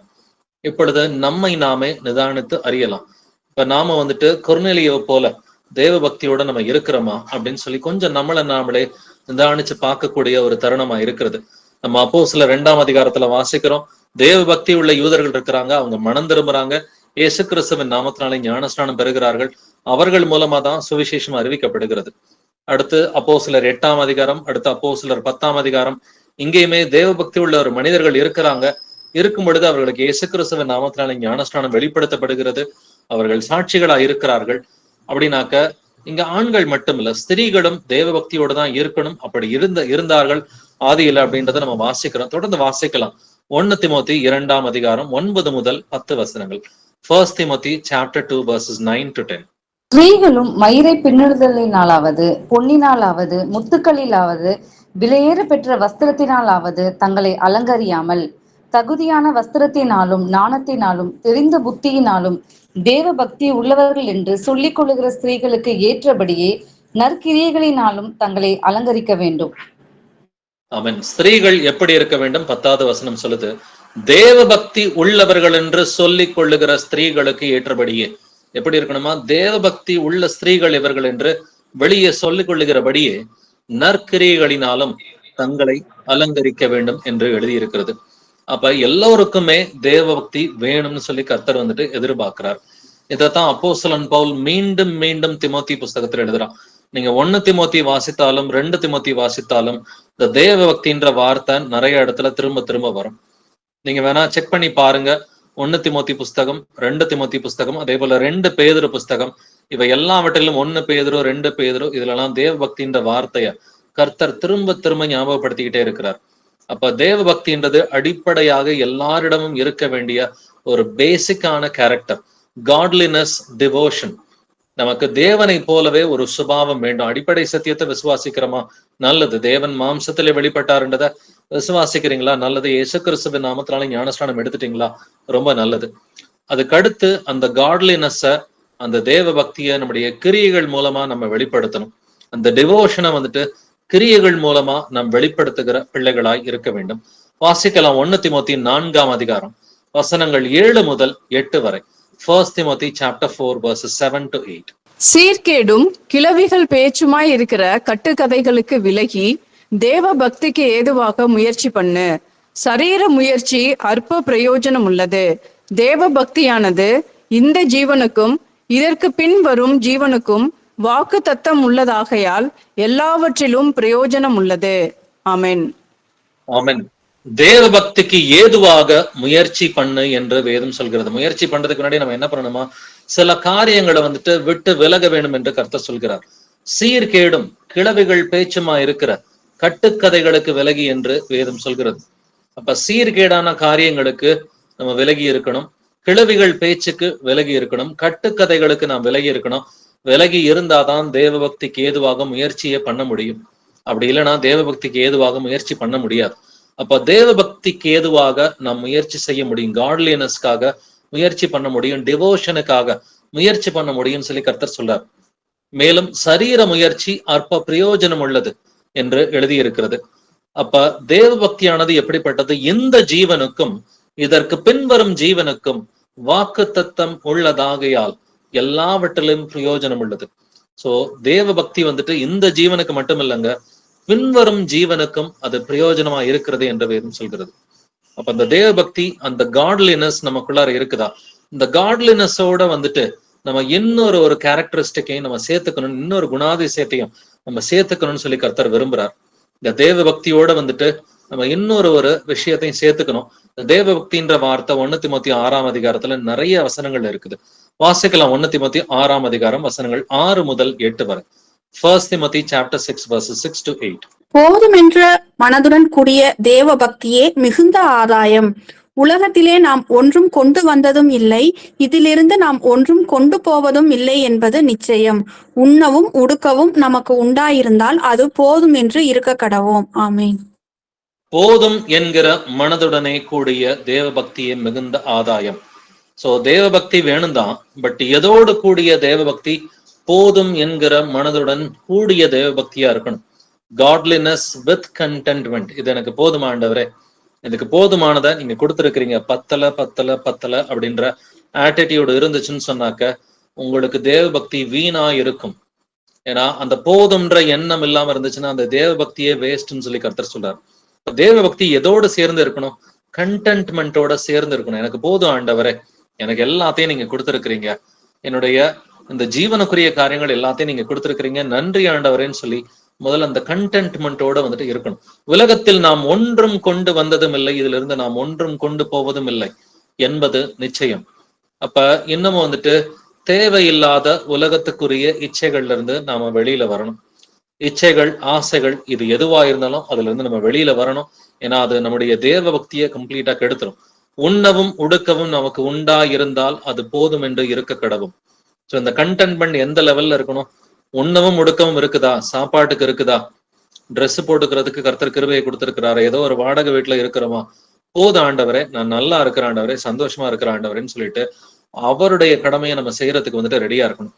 அதுதான் உண்மையான தேவ பக்தி என்று கர்த்தர் சொல்லி கொடுக்கிறார். இப்ப உண்ணவும் முடுக்கவும் இருந்தா போதும் நம்ம நினைக்கிறோமா? இல்ல எனக்கு இன்னமும் வாழ்க்கையில வந்துட்டு இது இல்ல, அது இல்ல, எனக்கு இன்னும் ஏசி கிடைக்கல, எனக்கு இன்னும் காரு கிடைக்கல, இது இருந்தா நல்லா இருக்கும், அது இருந்தா நல்லா இருக்கும், ஆண்டவரே நீங்க என்னை பாத்துக்க மாட்டேன்றீங்க, இதெல்லாம் கொடுத்தா என்ன அப்படின்ற மாதிரி தயவு செஞ்சு நம்ம அவர்கிட்ட ஜெபத்துல கேட்க வேண்டாம். இது கேட்கறதா இருந்தா, உலகத்துக்குரிய காரியங்களை கேட்கறதா இருந்தா, கர்த்தரே உமக்கு சித்தமானால், கர்த்தராகி இயேசு கிறிஸ்துவே உமக்கு சித்தமானால் இதை வாய்க்க பண்ணுங்க, உனக்கு சித்தம் இல்லைன்னா இது வேண்டான்னு சொல்லி உலகத்துக்குரிய காரியத்துக்கு எப்பொழுதுமே உமக்கு சித்தமானால் என்கிற வார்த்தையை சேர்த்துக்கிட்டு தான் நம்ம வந்துட்டு ஜெபிக்கணும். அப்ப தேவ பக்தி எப்படி இருக்கணுமா? போதும் என்கிற மனதுடன் சேர்ந்துதான் வந்துட்டு இந்த தேவ பக்தி இருக்க வேண்டும். தொடர்ந்து வாசிக்கலாம். 1 தீமோத்தேயு 6ஆம் அதிகாரம் 9வது வசனம். 1 Timothy 6:9. ஐஸ்வர்யவான்களாக விரும்புகிறவர்கள் சோதனையிலும் கண்ணியிலும் மனுஷரை கேட்டிலும் அழிவிலும் அமிழ்த்துகிற மதிக்கேடும் சேதமுமான பலவித இச்சைகளிலும் விழுகிறார்கள். பணக்காரனா மாறணுன்ற ஒரு எண்ணம் எவ்வளவு மோசமானதுன்னு சொல்லி கர்த்தர் சொல்றார். ஐஸ்வர்யவான்களாக விரும்புகிறவர்கள் சோதனையிலும் கண்ணியிலும் பலவித இச்சைகளிலும் விழுகிறார்கள். சோதனையில விழுவாங்க, கண்ணியில போய் மாட்டிக்குவாங்க, பலவித இச்சைகள்ல வந்துட்டு மாட்டிக்குவாங்க. பணக்காரனா மாறணுன்ற எண்ணம் மட்டும் நமக்கு இருக்கவே கூடாது. கர்த்தர் என்ன கொடுத்திருக்கிறாரோ, ஒரு சிலருக்கு கூட கொடுக்கலாம், ஒரு சிலருக்கு கம்மியா கொடுக்கலாம், தட் டசன்ட் மேட்டர். போதுமானது இருக்குதா? உண்ணவும் முடுக்கவும் இருக்குதா? போதுமாண்டவரே, நான் சந்தோஷமா இருக்கிறேன். ஏன்னா உங்களுக்கு நித்திய ஜீவன்ல கர்த்தர் வந்துட்டு ஐஸ்வர்யத்தை வச்சு எடப்பட மாட்டார். நம்முடைய கீழ்ப்படுதல் வேற, ஐஸ்வர்யம்ன்றது வேற. அது இந்த ஜீவனுக்கு ஏதுவாதான். ஐஸ்வர்யம் நிறைய இருந்துச்சுன்னா அதையும் ஷேர் பண்ணணும்னு சொல்லி கர்த்தர் கத்து கொடுத்திருக்கிறார். அதை ஷேர் பண்ற பிள்ளைகளா நம்ம வந்துட்டு இருக்கணும். தொடர்ந்து வாசிக்கலாம். 1 தீமோத்தேயு 6ஆம் அதிகாரம் 10வது வசனம். 1 Timothy 6:10. பண ஆசை எல்லா தீமைக்கும் வேறாய் இருக்கிறது. சிலர் அதை இச்சித்து விசுவாசத்தை விட்டு வழுவி அநேக வேதனைகளாலே தங்களை உருவ குத்தி கொண்டிருக்கிறார்கள். ஆமென். ஆமென். பண ஆசை எல்லா தீமைக்கும் வேறா இருக்கிறது. சிலர் அதை இச்சித்து விசுவாசத்தை விட்டே வழுவி போயிருவாங்க. பண ஆசையோட இருக்கிற போதகர்கள் அநேகர் இருக்கிறாங்க. தசம பாகத்தை கொண்டா, காணிக்கையை கொண்டான்னு சொன்னாக்க என்ன ஆகும்? விசுவாசத்தை விட்டே வழுவி போயிருவாங்க. பணத்துக்காகவே ஜெபம் பண்ணிக்கிட்டு இருந்தோம்னு சொன்னா அந்த விசுவாசிகளும் விசுவாசத்தை விட்டே இவர்கள் வழுவி போய் விடுவார்கள். அநேக வேதனைகளினாலே தங்களை உருவ குத்தி கொண்டிருக்கிறார்கள். அதனாலதான் 11வது வசனம் சொல்கிறது, நீயோ தேவனுடைய மனுஷனை இவைகளை விட்டோடி நீதியையும் தேவ பக்தியையும் விசுவாசத்தையும் அன்பையும் பொறுமையும் சாந்த குணத்தையும் அடையும்படி நாடு. தேவனுடைய பிள்ளைகளா இருந்தாக்க இது எல்லாத்தையும் விட்டு ஓடணுங்க. அதிகமான பணத்துக்குரிய இச்சை, உலகத்தின் கவலை, ஐஸ்வர்யத்தின் மயக்கம், பலவித சிற்றின்பங்கள், இச்சைகள், இது எல்லாத்தையும் நம்ம விட்டு ஓடி நீதிய நம்ம தேடி போகணும். தேவ பக்திய நாடி தேடி போகணும். விசுவாசத்தையும் அன்பையும் பொறுமையும் சாந்த குணத்தையும் அடையும்படி நாடு என்று கர்த்தர் சொல்கிறார். இதுல முக்கியமான ஒரு குணாதிசயம் தேவ பக்தி. தேவ பக்தியை அடையும்படி நாட வேண்டும் என்று கர்த்தர் எதிர்பார்க்கிறார். அடுத்த வசனத்தை வாசிக்கலாம். 12வது வசனம். 1 Timothy 6:12. விசுவாசத்தின் நல்ல போராட்டத்தை போராடு, நித்திய ஜீவனை பற்றிக்கொள், அதற்காகவே நீ அழைக்கப்பட்டாய், அநேக சாட்சிகளுக்கு முன்பாக நல்ல அறிக்கை பண்ணினவனுமாய் இருக்கிறாய். ஆமீன். விசுவாசத்தின் நல்ல போராட்டத்தை போராடு, நித்திய ஜீவனை பற்றிக்கொள், அதற்காகவே நீ அழைக்கப்பட்டாய். நாம் அழைக்கப்பட்டது எதற்காக? விசுவாசத்தின் நல்ல போராட்டத்தை போராடுவதற்காக, நித்திய ஜீவனை பற்றி கொள்வதற்காக. எதற்காக தான் நம்ம எல்லோருமே அழைக்கப்பட்டிருக்கிறோம் பிரதர்ஸ் அண்ட் சிஸ்டர்ஸ்? அப்படின்னா தேவ பக்தி என்பது அது நமக்கு எப்படி இருக்கணும்னு கர்த்தர் நமக்கு சொல்லி கொடுத்திருக்கிறார். வந்துட்டு போதும் என்கிற மனதுடனே கூடிய தேவ பக்தியை மிகுந்த ஆதாயம். போதும் ஆண்டவரை, எனக்கு எல்லாத்தையும் கொடுத்துருக்கிறீங்க, எனக்கு ஆவிக்குரிய காரியங்களை சொல்லி கொடுங்க, எனக்கு பைபிள்ல இந்த காரியம் புரியல, நான் இன்னும் கீழ்ப்படுதல, இது குறைவா இருக்குது, இதுல இன்னும் அதிகமா கீழ்ப்படுகிறது கிருபை கொடுங்க, இன்னும் இந்த ஒரு காரியத்துல நான் சிக்கிக்கிட்டு இருக்கிறேன், இதுல இருந்து வந்துட்டு விடுதலை ஆகிறதுக்கு எனக்கு கிருபையை கொடுங்க ஆண்டவரேன்னு சொல்லி ஆவிக்குரிய காரியங்களுக்காக ஜெபிக்கிற பிள்ளைகளாய் நாம் இருக்கணும். வாசிக்கலாம் 1 திமோத்தி 6ஆம் அதிகாரம் 13 முதல் 14 வசனங்கள். 1 Timothy chapter 6 verses 13 to 14. நம்முடைய கர்த்தராகிய இயேசு கிறிஸ்து பிரசன்னமாகும் வரைக்கும் நீ இந்த கற்பனையை மாசு இல்லாமலும் குற்றம் இல்லாமலும் கை கொள்ளும்படிக்கும் எல்லாவற்றையும் உயிரோடு இருக்க செய்கிற தேவனுடைய சன்னிதானத்திலேயும் பொந்தியு பிலாத்துவின் முன்னின்று நல்ல அறிக்கையை சாட்சியாக விளங்க பண்ணின கிறிஸ்து இயேசுவினுடைய சன்னிதானத்திலேயும் உனக்கு கட்டளையிடுகிறேன். என்ன கட்டளைய வந்துட்டு திமோத்தியுவுக்கு பவுல் வந்துட்டு கொடுக்கறான்றதை கவனிச்சு பாருங்க. நம்முடைய கர்த்தராகிய இயேசு கிறிஸ்து பிரசன்னமாகும் வரைக்கும், 2ஆம் வருகை வரைக்கும், இந்த வசனம் நமக்கும் பொருந்தும் பிரதர்ஸ் அண்ட் சிஸ்டர்ஸ். ஏன்னா 2ஆம் வருகை வரைக்கும் நம்ம என்ன செய்யணும் அப்படின்னு இயேசுவின் நாமத்தினாலே ஒரு கட்டளை இருக்கிறது. நீ இந்த கற்பனையை மாசில்லாமலும் குற்றம் இல்லாமலும் கை கொள்ளும்படிக்கு, எந்த கற்பனையை? நீயோ தேவனுடைய மனுஷனே, நீ இவைகளை எல்லாம் விட்டோடி, இந்த மாம்சத்தின் கிரியைகளை விட்டோடி, நீதியையும் தேவ பக்தியையும் விசுவாசத்தையும் அன்பையும் பொறுமையையும் சாந்த குணத்தையும் அடையும்படி நாடு. விசுவாசத்தின் நல்ல போராட்டத்தை போராட, நித்திய ஜீவனை பற்றிக்கொள், இதற்காகவே நீ அழைக்கப்பட்டாய். இந்த கட்டளை நம்ம எல்லோருக்கும் கொடுக்கப்பட்டிருக்கிறது. இயேசு கிறிஸ்துவின் பிரசன்னமாகுதல் வரைக்கும் இந்த கட்டளைய நம்ம கடைபிடிக்கணும். ஏன்னா 14வது வசனத்துல தேவனுடைய சன்னிதானத்திலேயும் கிறிஸ்து இயேசுவினுடைய சன்னிதானத்திலேயும் உனக்கு கட்டளை இடுகிறேன். இந்த கட்டளை கொடுக்கப்பட்டிருக்கிறது தேவ பக்தியை நாம் நாடுகிற பிள்ளைகளாக, விசுவாசத்தின் நல்ல போராட்டத்தை போராடுகிற பிள்ளைகளாக நாம் இருக்க வேண்டும். கர்த்தருடைய வருகை மட்டும் இந்த கட்டளையை நாம் கடைபிடிக்க வேண்டும். வாசிக்கலாம் தீத்து 2ஆம் அதிகாரம் 12 முதல் 13 வசனங்கள். Titus chapter 2 verses 12 to 13. நாம் அவபக்தியையும் லௌகீக இச்சைகளையும் வெறுத்து தெளிந்த புத்தியும் நீதியும் தேவ பக்தியும் உள்ளவர்களாய் இவ்வுலகத்திலே ஜீவனம் பண்ணி நாம் நம்பி இருக்கிற ஆனந்த பாக்கியத்துக்கும் மகாதேவனும் நமது இரட்சகருமாகிய இயேசு கிறிஸ்துவினுடைய மகிமையின் பிரசன்னமாகுதலுக்கும் எதிர்பார்த்து கொண்டிருக்கும்படி நமக்கு போதிக்கிறது. ஆமென். இயேசு கிறிஸ்துவின் பிரசன்னமாகுதல், அவருடைய 2ஆம் வருகை குறித்த வசனம் தான் இதுவுமே கூட. அப்ப 2ஆம் வருகை வரைக்கும் நம்ம என்ன செய்யணுமா? நாம் அவபக்தியையும் லௌகீக இச்சைகளையும் வெறுத்து, தேவ பக்திக்கு ஆப்போசிட்டானதான் அவபக்தி இல்லைங்களா? நம்ம அவபக்தியை வெறுக்கணும், லௌகீக இச்சைகளை வந்துட்டு வெறுக்கணும். தெளிந்த புத்தியும் நீதியும் தேவ பக்தியும் உள்ளவர்களாய் இந்த உலகத்திலே ஜீவனம் பண்ணி, எப்படி ஜீவிக்கணுமா? தெளிந்த புத்தியோட இருக்கணும், நீதியோட இருக்கணும், தேவ பக்தியோட இருக்கணும். தேவ பக்தி எல்லா இடத்துலையும் கர்த்தர் கொண்டு வரார். இந்த தேவ பக்தி இருந்தாதான் மகாதேவனும் நமது இரட்சகருமாகிய இயேசு கிறிஸ்துவனுடைய மகிமையின் பிரசன்னமாகுதலுக்கு நம்ம எதிர்பார்ப்போடு காத்திருக்க முடியும். இப்ப இயேசு கிறிஸ்துவின் 2ஆம் வருகைக்கு நீங்க காத்திருக்கணும்னா எப்படி இருக்கணுமா? முதல்ல இந்த உலகத்தின் இச்சைகளை வெறுக்கணும், அவபக்தியை வெறுக்கணும், தெளிந்த புத்தியோட நீதியையும் தேவ பக்தியும் உள்ளவர்களாய் நாம் இருக்க வேண்டும்.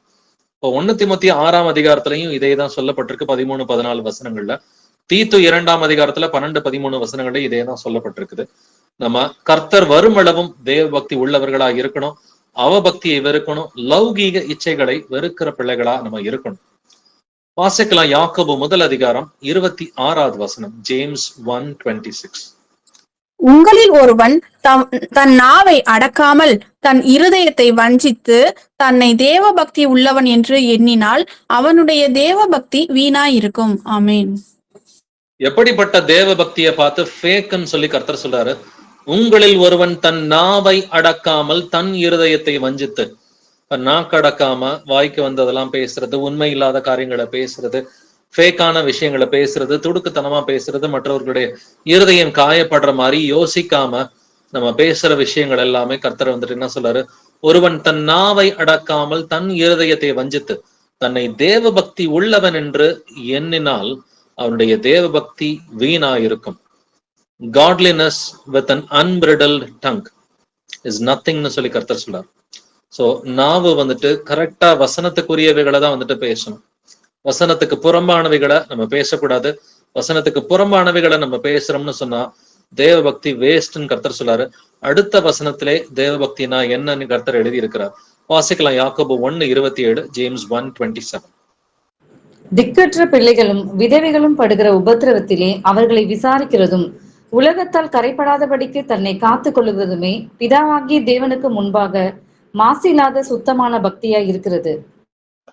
சுத்தமான பக்தி வந்துட்டு எதுங்க?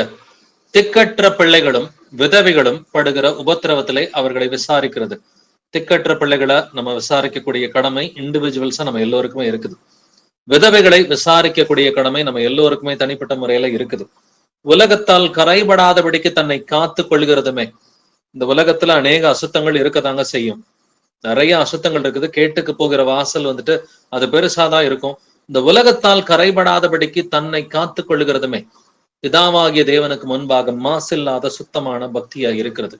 அந்த சுத்தமான தேவ பக்தி ஏழைகளை விசாரிக்கணும், அனாதைகளை, திக்கற்ற பிள்ளைகளை, விதவைகளை வந்துட்டு விசாரிக்கணும். இந்த உலகத்தால் கரைபடாதபடிக்கு நம்மை நாமே கர்த்தருடைய கிருபையோடு காத்துக்கொள்ள வேண்டும். இதுவே சுத்தமான தேவ பக்தியாக இருக்கிறது. இந்த தேவ பக்தி உள்ளவர்களுடைய ஜெபத்தை தான் கர்த்தர் கேட்பார்னு வேதம் சொல்கிறது. வாசிக்கலாம் யோவான் 9:31. John 9:31. பாவிகளுக்கு தேவன் செவி கொடுக்கிறதில்லை என்று அறிந்திருக்கிறோம். ஒருவன் தேவ பக்தி உள்ளவனாய் இருந்து அவருக்கு சித்தமானதை செய்தால் அவனுக்கு செவி கொடுப்பார். ஆமேன். யாருக்குங்க செவி கொடுப்பார்? ஒருவன் தேவ பக்தி உள்ளவனா இருந்து அவருக்கு சித்தமானதை செய்தால்.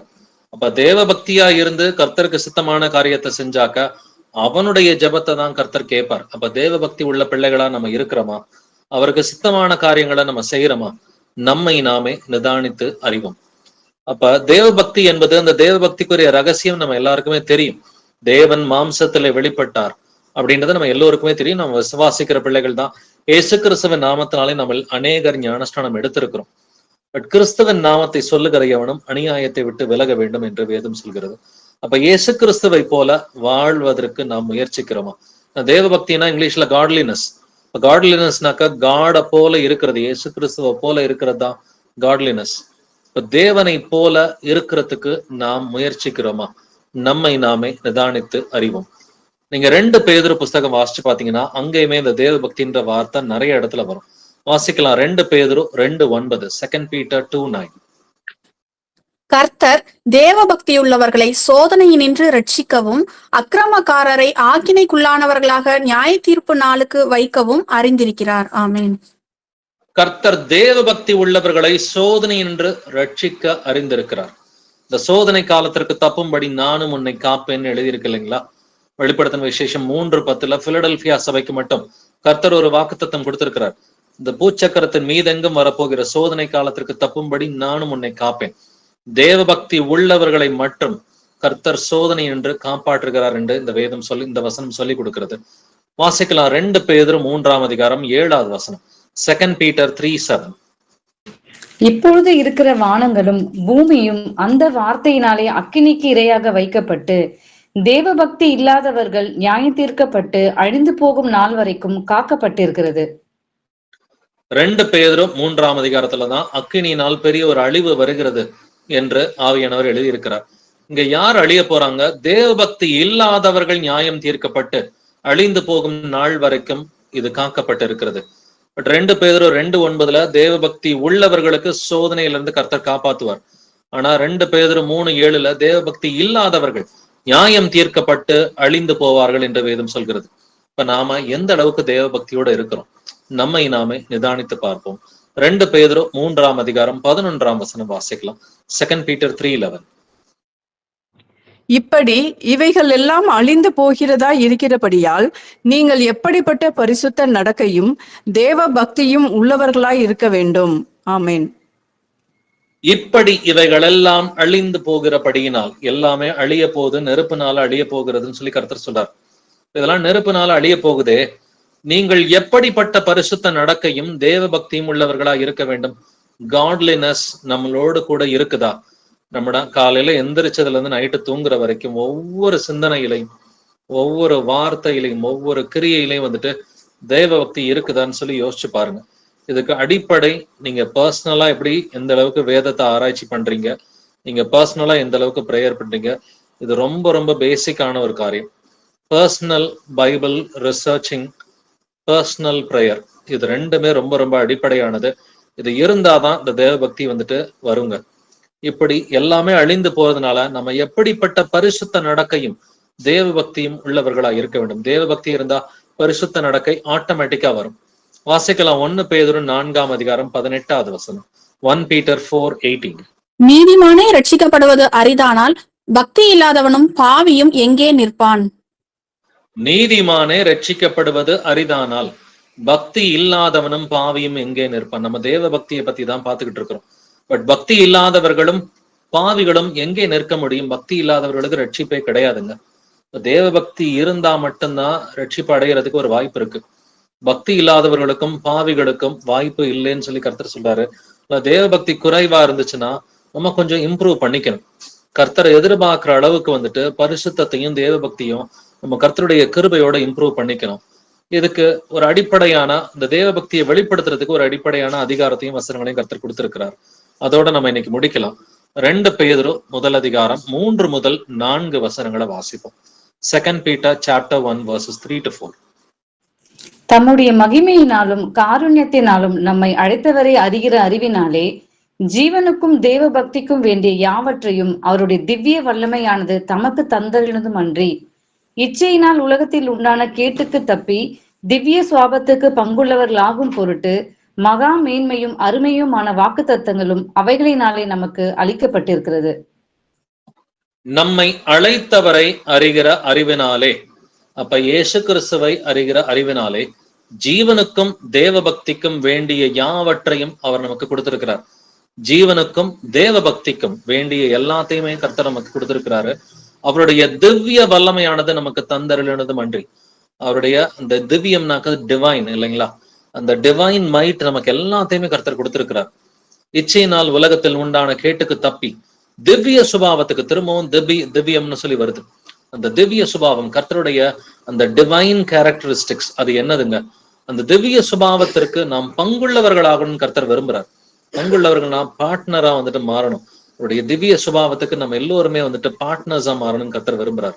மகா மேன்மையும் அருமையுமான வாக்கு தத்தங்களும் அவைகளினாலே நமக்கு அருளப்பட்டிருக்கிறது. அப்ப அவருடைய திவ்ய வல்லமை நமக்கு எல்லாத்தையுமே கொடுத்திருக்கிறாரு. தேவ பக்தியா வாழக்கூடிய எல்லா சூழ்நிலைகளையும் கர்த்தர் நமக்கு கொடுத்திருக்கிறாரு.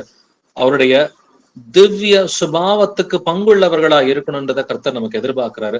அந்த திவ்ய சுபாவம் எப்படி இருக்கும், அந்த தேவ பக்தி என்பது எந்த சுபாவத்தினாலே வெளிப்படும் என்பதை நம்ம கடைசியா ஒரு சில வசனங்களோட பார்க்கலாம். 2 பேதுரு 1 முதல் 8 வசனங்களை வாசிக்கலாம். 2 Peter chapter 1 verses 5-8. இப்படி இருக்க நீங்கள் அதிக ஜாக்கிரதை உள்ளவர்களாய் உங்கள் விசுவாசத்தோட தைரியத்தையும், தைரியத்தோட ஞானத்தையும், ஞானத்தோட இச்சை அடக்கத்தையும், இச்சை அடக்கத்தோட பொறுமையையும், பொறுமையோட தேவ பக்தியையும், தேவ பக்தியோட சகோதர சிநேகத்தையும், சகோதர சிநேகத்தோட அன்பையும் கூட்டி வழங்குங்கள். இவைகள் உங்களுக்கு உண்டாயிருந்து பெருகினால் உங்களை நம்முடைய கர்த்தராகிய இயேசு கிறிஸ்துவை அறிகிற அறிவிலே வீணரும் கனியற்றவர்களுமாய் இருக்க ஒட்டாது. ஆமென். ஆமென். எப்படி இருக்க நீங்கள் அதிக ஜாக்கிரதை உள்ளவர்களாய் உங்கள் விசுவாசத்தோட தைரியத்தை சேர்த்துக்கணும். விசுவாசம் இருந்தா மட்டும் பத்தாது. இதுதான் திவ்ய சுபாவம் என்று கர்த்தர் சொல்கிறார். இந்த திவ்ய சுபாவத்துக்கு நாம் பங்குள்ளவர்களாக இருக்கணும்னு சொல்லி 4வது வசனத்துல எழுதியிருக்கிறது. விசுவாசத்தோட தைரியத்தை சேர்த்துக்கணும், தைரியத்தோட ஞானத்தை சேர்த்துக்கணும், ஞானத்தோடு இச்சை அடக்கத்தையும், இச்சை அடக்கத்தோட பொறுமையையும், பொறுமையோட தேவ பக்தி என்பது 6வது விஷயமா கர்த்தர் கொடுத்திருக்கிறார். பொறுமையோட தேவ பக்தி இருக்கணும், தேவ பக்தியோட சகோதர சிநேகம் இருக்கணும், சகோதர சிநேகத்தோட அன்பையும் கூட்டி வழங்குங்கள் என்று வேதம் சொல்கிறது. அப்ப இது எல்லாமே இருந்தாதான் கர்த்தர் கர்த்தர் அறிவில நாம் வளர முடியும். சோ இவைகள் உங்களுக்கு உண்டாயிருந்து பெருகினால் என்று வேதம் சொல்கிறது. அப்ப இந்த எல்லா குணாதிசயங்களும், தேவ பக்தி இருக்கணும், விசுவாசம் இருக்கணும், தைரியம் இருக்கணும், ஞானம் வேண்டும், இச்சையடக்கம் வேண்டும், பொறுமை வேண்டும், சகோதர சிநேகம், அன்பு, இது எல்லாமே இருந்துச்சுன்னு சொன்னாக்க இவைகள் உங்களுக்கு உண்டாயிருந்து பெருகினால் உங்களை நம்முடைய கர்த்தனாகிய இயேசு கிறிஸ்துவை அறிகிற அறிவிலை வீணரும் கனியற்றவர்களுமாய் இருக்க விட்டாது. நம்ம கர்த்தரை அறிகிற அறிவில தொடர்ந்து வளரணும்னா இந்த 8 குணாதிசயங்கள், இது வேற ஒண்ணும் கிடையாது, ஆவியின் கனிதான். ஆவியின் கனியவே கர்த்தர் வேற மாதிரி இங்க எழுதியிருக்கிறார். நம்ம இதைத்தான் வந்துட்டு கலாத்தியர் 5ஆம் அதிகாரம் நம்ம 22, 23 வசனங்கள்ல வாசிக்கிறோம். ஆவியின் கனியோ அன்பு, சந்தோஷம், சமாதானம், நீடிய பொறுமை, தயவு, நற்குணம், விசுவாசம், சாந்தம், இச்சையடக்கம். இந்த 9 குணாதிசயங்களை தான் 2 பேதுரு 1 அதிகாரத்துல 5 முதல் 8 வசனங்கள்ல வாசிக்க கேட்டோம். இந்த குணாதிசயங்கள் நமக்கு உண்டாயிருந்து பெருகுனா மட்டும்தான் அது தேவ பக்தியா இருக்கும், தேவ பக்திக்குரிய அந்த திவ்ய சுபாவமா இருக்கும். அப்ப இதெல்லாம் பெருகுனாக்க இயேசுவை அறிகிற அறிவுல வளர முடியும், கனி கொடுக்கவும் முடியும்னு சொல்லி கர்த்தர் சொல்றார். பட் இன்கேஸ் இதெல்லாம் இல்லைன்னா என்ன நடக்கும்? 9வது வசனம் சொல்கிறது, இவைகள் இல்லாதவன் எவனோ அவன் முன் செய்த பாவங்களற தன் சுத்திகரிக்கப்பட்டதை மறந்து கண் சொருகி போன குருடனாய் இருப்பான். ஆவியின் கனி இல்ல, நமக்கு நீடிய பொறுமை இல்ல, சாந்தம் இல்லைன்னு சொன்னாக்க அவன் கண் சொருகி போன குருடனாய் இருப்பான். ஏன்னா முன் செய்த பாவங்களற தன் சுத்திகரிக்கப்பட்டதை மறந்து, ஏற்கனவே ஞானஸ்நானத்துல பாவங்கள் கழுவப்பட்டதை மறந்து ஞானஸ்நானத்துக்கு பிறகு ஆவியின் கனியை நம்ம வளர்த்துக்கவே இல்லைன்னு சொன்னாக்க அவன் கண் சொருகி போன குருடன் என்று வேதம் சொல்கிறது. 10வது வசனத்துல இது முடியும் பொழுது இவைகளை செய்தால் நீங்கள் ஒரு காலம் இடறி விடுவதில்லை என்று வேதம் சொல்லி கொடுக்கிறது. அப்ப ஆவியின் கனியில மட்டும் நம்ம வளர்ந்துட்டோம்னு சொன்னாக்க நீங்கள் ஒரு காலம் இடறி விழுவது இல்லை. அப்போ தேவ பக்தியா இருக்கிறோம் அப்படின்னு சொன்னாக்க நம்ம ஏற்கனவே தேவ பக்திக்குரிய ரகசியங்களை அறிந்த பிள்ளைகளா தான் நம்ம இருக்கிறோம். கர்த்தர் பக்தி உள்ளவனை தமக்காக தெரிந்து கொண்டார் என்பதை நம்ம வந்துட்டு அடிப்படை வசனமா வாசிச்சோம். சங்கீதம் 4ஆம் அதிகாரம் 3வது வசனத்துல கர்த்தர் பக்தி உள்ளவர்களை தான் தமக்காக தெரிந்து கொள்கிறார் என்பது வேதத்தில் எழுதி இருக்கிறது. அநேக இடங்கள்ல வந்துட்டு அப்போஸ்தலர் 2ஆம் அதிகாரத்துல தேவ பக்தி உள்ள யூதர்களுக்கு தான் இயேசு கிறிஸ்துவின் நாமத்தினால ஞானஸ்நானம் அறிவிக்கப்படுறது. அப்போஸ்தலர் 10ஆம் அதிகாரத்துல தேவ பக்தி உள்ள கொர்நேலியுவுக்கு தான் இயேசுவை பத்தி அறிவிக்கப்பட்டு இயேசு கிறிஸ்துவின் நாமத்தினாலே ஞானஸ்நானம் கொடுக்கப்படுகிறது. அப்போஸ்தலர் 13ஆம் அதிகாரம், அப்போஸ்தலர் 17ஆம் அதிகாரத்துல தேவ பக்தி உள்ள யூதர்களுக்கும் தேவ பக்தி உள்ள கிரேக்கர்களுக்கும் சத்தியம் அறிவிக்கப்படுகிறது. நாமும் தேவ பக்தி உள்ள பிள்ளைகளா வந்துட்டு இருக்கிறதுனாலதான் கர்த்தர் வந்துட்டு நமக்கு சத்தியத்தை அறிவிச்சிருக்கிறார். கடைசி வரைக்கும் அந்த தேவ பக்திக்குரிய கிரியைகளை நம்ம பிடிச்சு வச்சுக்கணும். அந்த தேவ பக்திக்குரிய கிரியைகள், அந்த டிவோஷன், அந்த ரெவரன்ஸ்ங்கிறது கர்த்தர் மேல கடைசி வரைக்கும் இருக்கணும். இந்த உலகத்துல கேட்டுக்கு போகிற காரியங்கள் நிறையவே இருக்குது பிரதர்ஸ் அண்ட் சிஸ்டர்ஸ். அந்த கேட்டுக்கு போகிற காரியங்கள் எல்லாத்தையும் தூக்கி போட்டுரும். சோ அந்த தேவ பக்திக்குரிய ரகசியத்தை அறிந்த பிள்ளைகளா இருக்கிறோம். தேவன் மாம்சத்துல வெளிப்பட்டார் அப்படின்றது நமக்கு தெரியும். பிதாவாகிய தேவனே மாம்சத்துல இந்த பூமியில வந்துட்டு வந்தார். அந்த ரகசியம் கிறிஸ்துவே, பிதாவினுடைய ரகசியம் கிறிஸ்துவே என்று கொலோசியர் 2:2 சொல்கிறது. நமக்கு ஒரு பாலகன் பிறந்தார், ஒரு குமாரன் கொடுக்கப்பட்டார், அவருடைய நாமம் நித்திய பிதா என்பது நமக்கு தெரியும். வனாந்திரங்களில் ஏறி வருகிறவருக்கு வழியை ஆயத்தப்படுத்துங்கள், அவருடைய நாமம் யகோவா. சோ இயேசு கிறிஸ்து யகோவா தேவன் தான் இயேசு என்கிற நாமத்திலே பூமியிலே வெளிப்பட்டார் என்கிற இந்த அடிப்படை ரகசியம் தெரிஞ்சுதான் நம்ம இயேசுவின் நாமத்தினாலே ஞானஸ்நானம் எடுத்திருக்கிறோம். இதை ஏத்துக்காதவங்களை விட்டு விலகுன்னு சொல்லி கர்த்தர் சொல்றாரு 1 தீமோத்தேயு 6ஆம் அதிகாரத்துல. நிறைய தேவ பக்தி உள்ள மனிதர்கள் இருந்ததை வந்துட்டு வேதத்துல நம்ம வாசிக்க கேட்டோம். பட் நாம் எதை நாட வேண்டும் என்று வேதம் சொல்கிறது?